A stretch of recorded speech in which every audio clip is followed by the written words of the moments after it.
Hi guys, welcome to Think Property Club's Unstoppable. Let's connect with one of our superstar students and see how their property journey has changed their lives and others, whilst having fun making profits along the way. Hello, welcome to Unstoppables. Today on our session, I've got one of our superstar students, Michael and Darrylyn. Welcome to Unstoppables. Thank you. Hello, how are you? How are you both today? Excellent. Well, all good. Going pretty well in this kind of time, this crazy time that we're all alive in. And it's interesting. It's working through Think Property Club. It's, property that we've been able to really connect with like-minded people like yourselves and other people. And, not really doing the 9 to 5, using property. Say that again. Definitely not 9 to 5. Definitely not using property as a tool to give us that more time, space, and freedom to do the things we want. I love doing property anyway. It doesn't feel like a job most days, and obviously connecting with beautiful people all around Australia. Michael and Darrylyn, let's talk about how did you guys get started into property and when did you join Think Property Club? All right. I suppose we got started into property probably about 7 years ago, and that was via a money partner. And the first project we done, it actually provided something like about 45% return. Amazing. That provided sufficient equity that we then sort of went ahead with that subdivision, bought a block of land, got a duplex house, and basically didn't put in any cash at all. It's just rolled over from the investment. So that's what really sort of got me going and saying, okay, well, if that's what they can do as a money investor, imagine what we can do if we're the developer ourselves.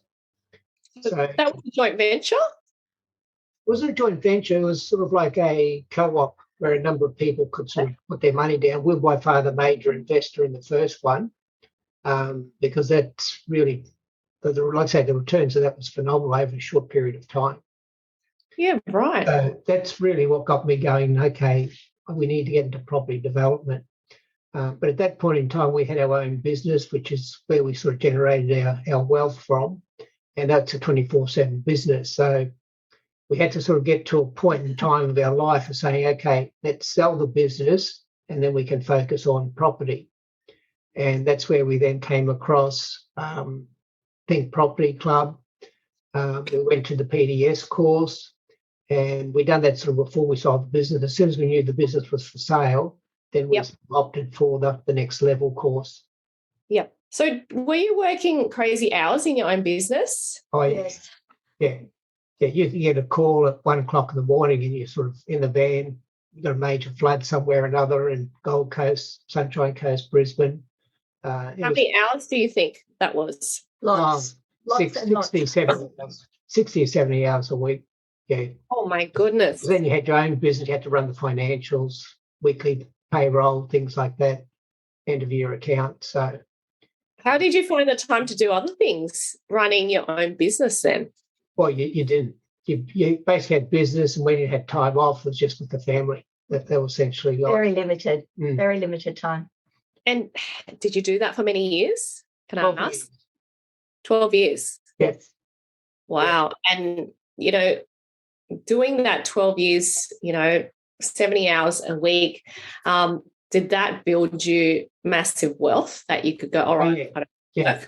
Okay. And that's sort of we started with probably about a $600,000 or $700,000 loan. Yep. And about the 5-year mark, we had that covered. Good. Then another 2 years after that, we started to sort of build up these bank accounts. And that's where we then had to say, well, what the hell are we going to do with this money? And that's where we then started to look at doing sort of investing in property back then. Yeah, great. And look, I think that's the conventional way, isn't it?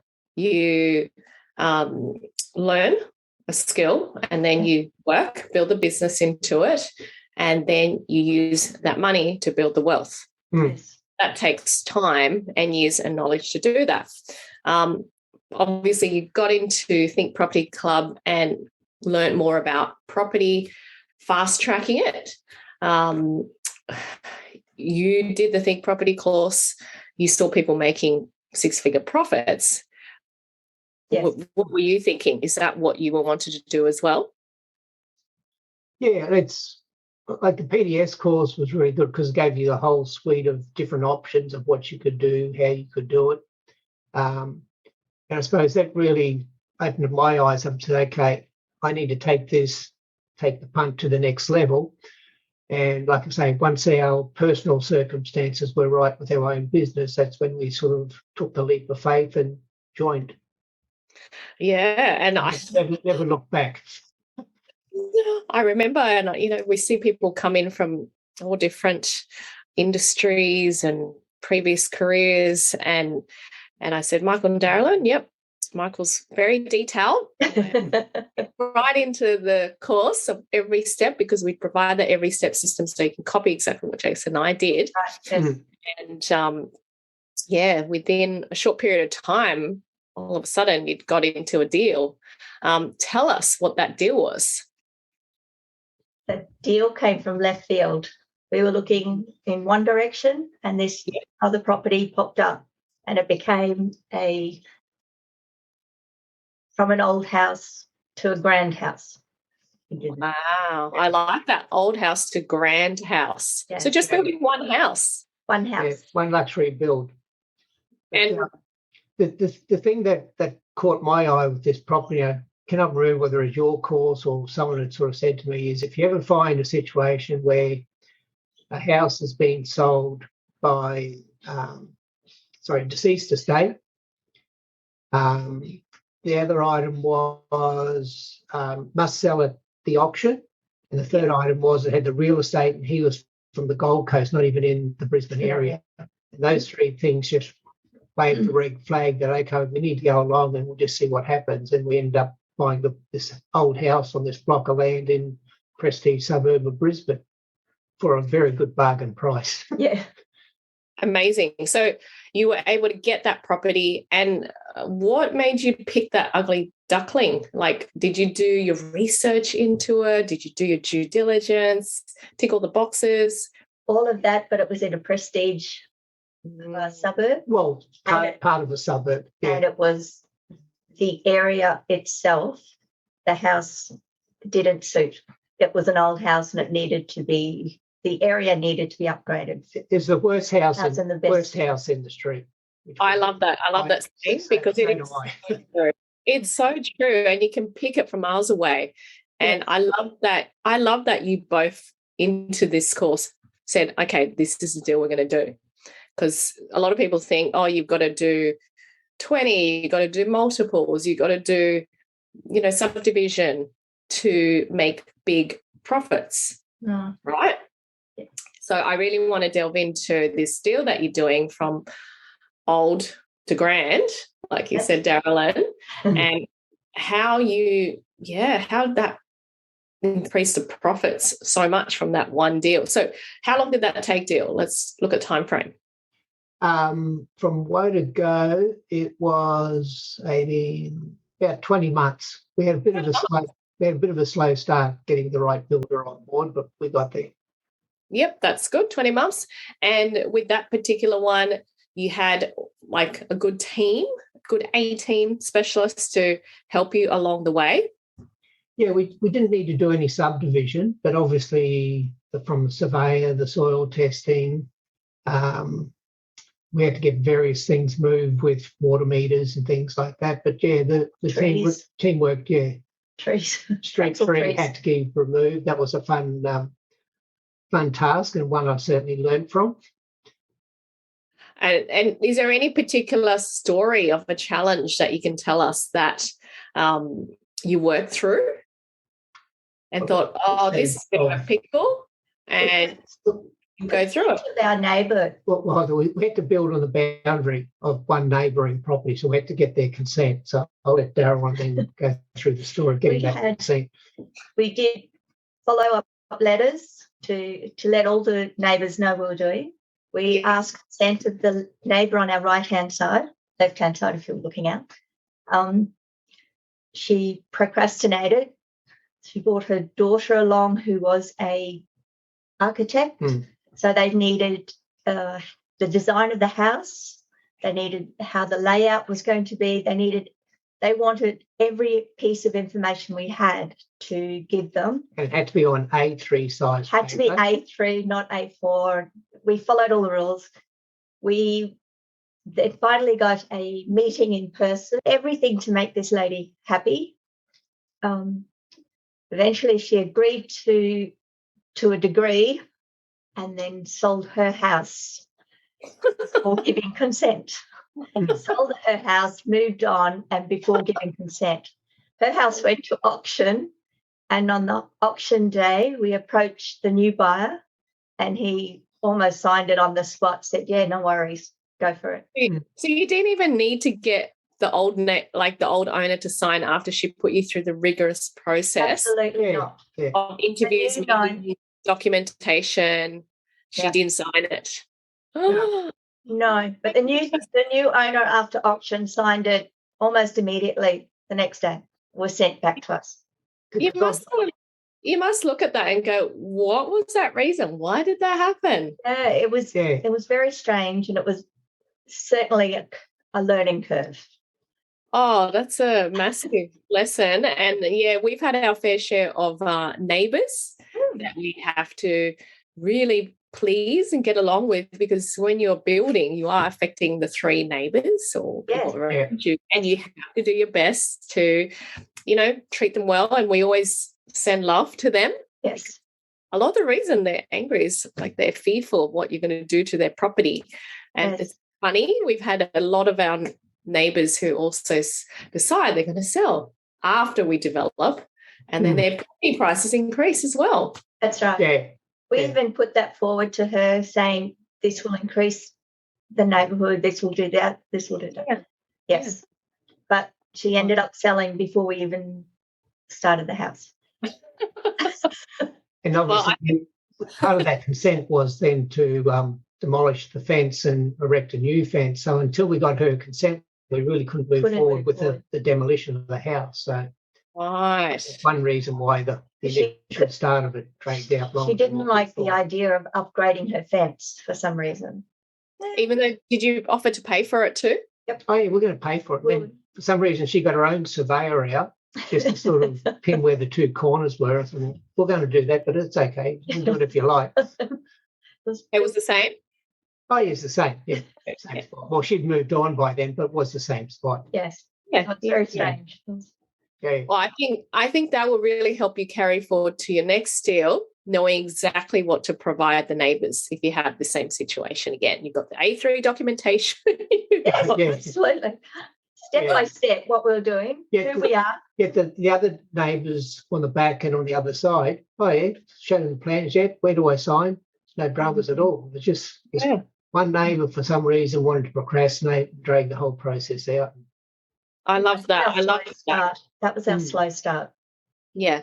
And look, once you got through, that neighbour and you got it sign to change the fence, the build process and, going through sales and marketing, how did you go through all that?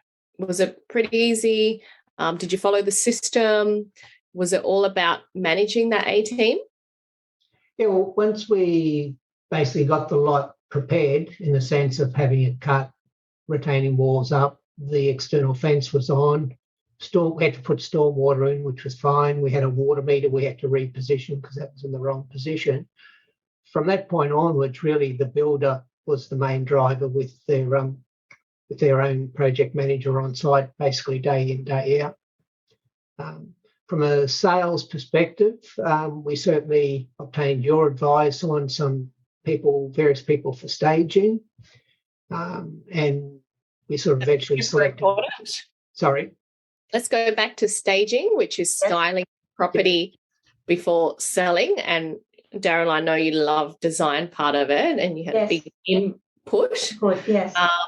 Because once you finish building a house, it's just a shell almost. It's like you need to create that vision. And I remember having that discussion with you, Michael, about, okay, let's get quotes from these really good staging companies and see what they do. And Darrylyn, did you get involved with helping them choose a style? Absolutely. We had two particular at the end. We were choosing from two. Yes. One, the people we went with were a young couple, a young company, and they particularly sent emails every day of what their thoughts were for us to choose. And there was a couple of things where she was going in one direction and I went, no, this house has got to look like this and it's got to be certain. So they were very compliant and very helpful. So I love that. I love the idea that I was able to have a say and it wasn't just handed over. Yeah. We're still in control of what we were doing. Yeah. And I think the property building and development process is that you can pick and choose what part you want to have more input with. Yes. Therefore, you learn more about it. And then where you don't is ask for help. Ask the team, ask, Amy and Jason about what to do. Because, every stage is different. And it's funny, we're having a conversation last weekend about it. Yes. I remember, well, you've done this deal now. How else are you going to expand your knowledge into what you want to know better? Oh, we still ask you. And we're happy to be here to support you and help. It's everything's different. It's like, how do you grow? How do you both work together in, as a couple in a relationship and then build the business together so that you can delegate, you can do what you love, and then learn extra new skills as well. Time-wise, did it take much of your time during that, 20-month period? Like how many hours a week, or was it? It didn't. Towards the end, it did with the landscaping and the groundwork. If we go through the build process, I suppose in that particular aspect, I wanted to certainly build our brand profile. So then I was out there every week taking video and going through week 1 all the way through to week 23 or 26. And amazing, yes. Yeah, and that really got good knowledge from my perspective, and also if anyone was starting up, they'd sort of see exactly what you have to go through to do a build. We had a landscaper organised once the build was finished, and I said, give me a call about 2 or 3 months before completion. I'd done that. He'd obviously totally forgotten us and said, I can't get there until, about 4 months after the build was finished.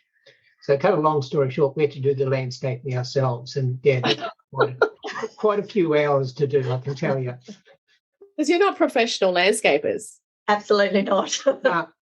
But it worked out pretty well. We got a lot of advice. We kept asking the right people. We asked the right person what plants. We asked the right people what grass, what this, what that. So it's, in that sense, it was a process of who do you go to and what is their ability to give you. And we got some really good advice along the way and some good knowledge. Yeah. Fantastic. So, I think you know all about landscaping now. Absolutely. Development. Yep. Are you going to do it for the next one? Sorry? Are you going to do landscaping for the next one? No, definitely not. I will design it though. That's okay. Designing is fine. But that's right. No more shovels. You want these projects to be easy so that it's not 70 hours a week like your previous job. It should be something that you can drop in and do other things that you like, because I know it's your first project, you want to be really detailed with it, but the next one, do you know the steps now, who to go to? Yes. Okay. Absolutely. Yeah. So, and then from the selling perspective, again, we'll sort of talk to yourself, Amy. We sort of got the 3 quotes and decided to go with the one we felt most comfortable with. And that sort of went really, really well. Yeah, fantastic. So, all right, let's talk about really well with that project. You had an estimated feasibility at the beginning of the project, and And then at the end, you've got your actuals. Were you happy with the actuals? Yes. Yeah. It's sort of the reward is over $600,000 profit. So That's amazing.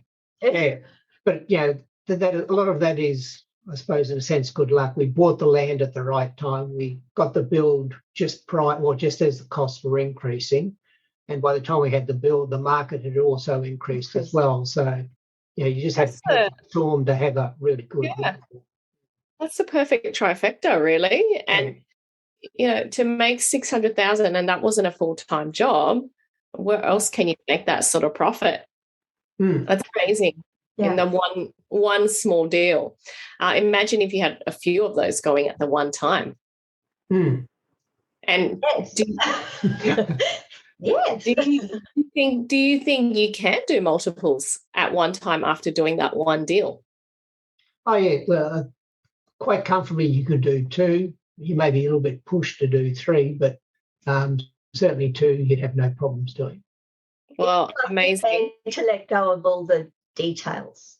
Yes. The minor details. You have to be prepared to let go, and I'm not sure if I'm ready to do that.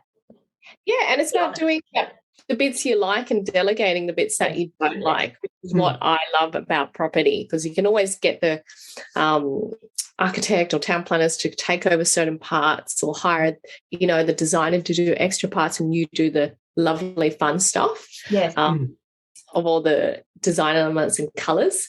And I guess in terms of looking at future deals, what sort of deals are you looking at next, and what sort of deals do you want to venture into to growing your business? We're hoping that there's another magic one turns up, basically. Well, they don't turn up. No, we had we're focused on a splitter block. So we're certainly searching for various opportunities, and then sort of talking to a real estate agent one day, sort of said, this is what we're after. He said, I've got a property actually on the market for that. And that was in Sherwood, which is a very good suburb in Brisbane. And they don't come up that often because predominantly they're all protected because they're all built pre-war. But this one wasn't. Got the numbers, and the numbers came out. We're talking $400,000 or $500,000 deal on, and that was probably pretty conservative. I thought, this is great.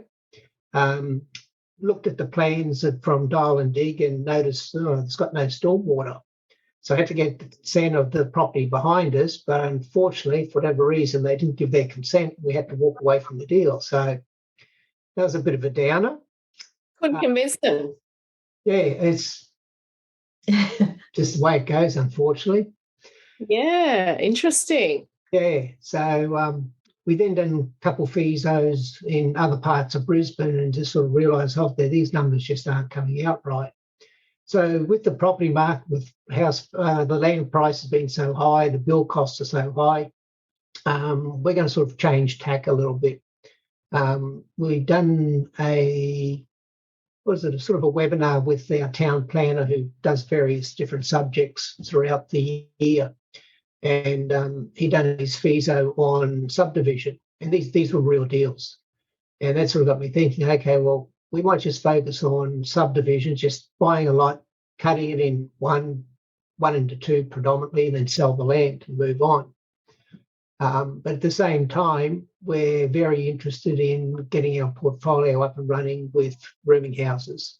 Yes, positive cash flow. Yep. Yes. So while we're looking for the land deals, we're also going to be looking for rooming housing deals as well, because we will be looking at some of the same suburbs where those rooming houses will actually or can reside quite well, close to transport, supermarkets, etc.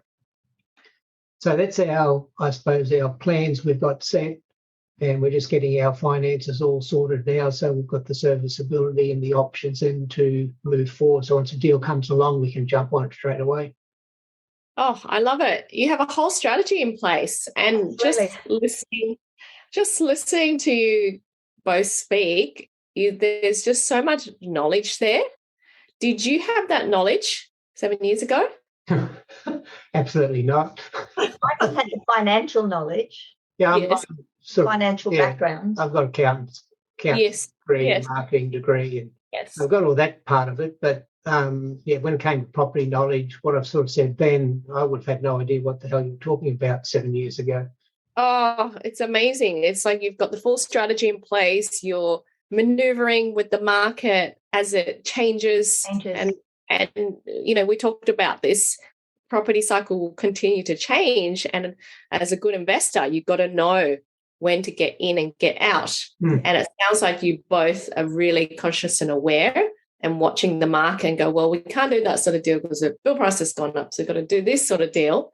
And it's just wonderful to see that growth in both your journey to be able to mature into that. Now we know too much. Well, yeah, you know more than the average Joe. Yes. And I think we forget when we get into property that we learned every day. We absorb so much with new information, and you know so much more than the people out there. It's finding the right opportunities. Yes. And knowing when to jump on it with the right team. So, yeah, I'm really excited to see both your journey venture out more because, there's this deals and that deals and this area. That's right. Yeah. I know that, Michael, with your accountant head, you're awesome with your due diligence and your numbers. What advice would you both like to give to students out there starting out, or who wants a little bit of tip on how to, I guess, gain the maximum profit and maneuver in this property? Any advice? Don't rush.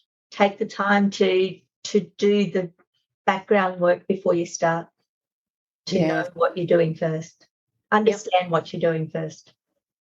Fantastic. For me, that would be me. I think for anyone who's contemplating going to next level, I suppose my advice is make certain you've got sufficient time to put into the course, the knowledge, because you will move forward a lot quicker that way as compared to sort of doing next level when you've still got a full-time job and you can only allocate very limited hours. Yes. What we just sort of found, being able to focus on it full-time, and obviously everyone can't do that, but you need certainly excessive hours to sort of go through all the chapters, learn all the information, but then you can start moving forward in the right direction. Yeah. And is it hard? No, it's not hard. It's not hard. It's just, it's different. You have to think differently than what you've done previously, work differently. And I suppose for myself, the biggest confidence boost I got, and obviously with financial background, you're always conservative on risk. What do you risk that whole talking? Yes. What do you risk that whole situation is the feasibility you get from next level. It's a great program, simple to run, and also as you go through all the various sections, you've got all the various tabs down the side. So it's like a checklist. Okay, have you looked at this? Do you need this for this project? Yes or no? Okay. I need to contact someone on the A team and get the numbers from them. So that there really tipped me right over the edge. Okay, let's go and do these deals. It's processing. It's follow-up process, processing yourself. Yeah, it is step by step. And if you've got those templates and those dot points, okay, next step who you've got to go to, which is what I when we first started. And it's great that, you can both follow that and get through the deals, because the next project is going to be much faster and much easier for you both to go, I've got those teams ready to go. I have my numbers. I'm just going to tweak it and change it. And what do you think? Any dream houses or dream project that you would like to venture in?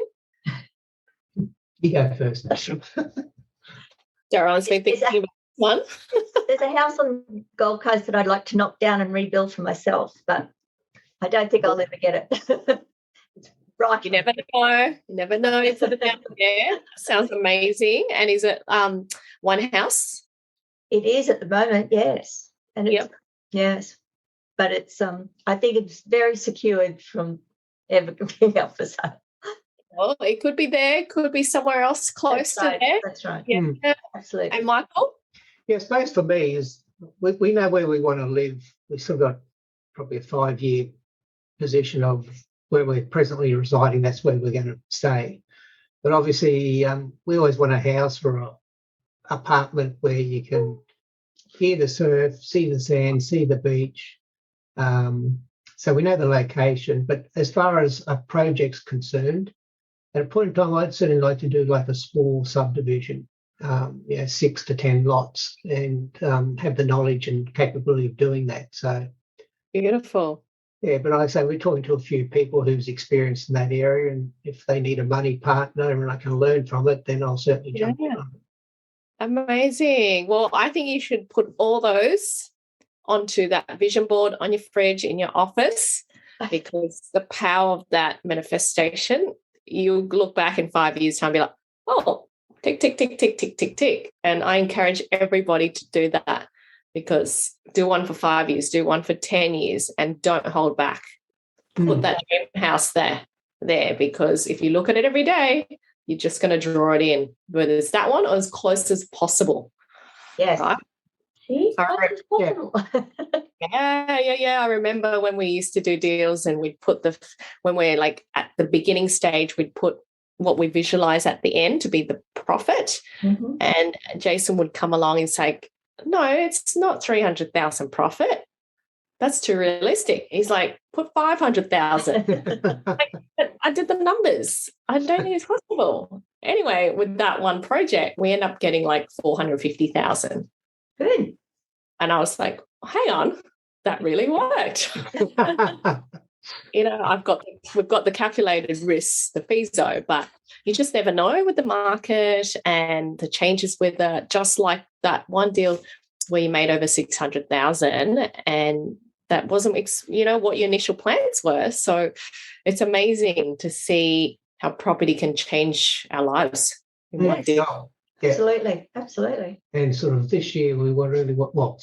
year we really want to sort of kick quite a few goals. So that's what we're really pumped to move forward with. Yep, never a better time than now. You're creating the opportunity. Thank you. Whatever market you're in. So I'm really happy for both your journeys, your progress. I can't wait to see and hear more about every deal or every partnership. Put it out there that you're going to create, because it's really just the beginning, I think. Yeah, absolutely. Yeah. Absolutely. Yeah. Who needs retirement? This is a hobby when you get into it. So, no, I really want to thank you both for sharing and perhaps giving your time here today to talk to me and letting the students hear about your journey as well. Thank you. It's been a pleasure. Thank you very much.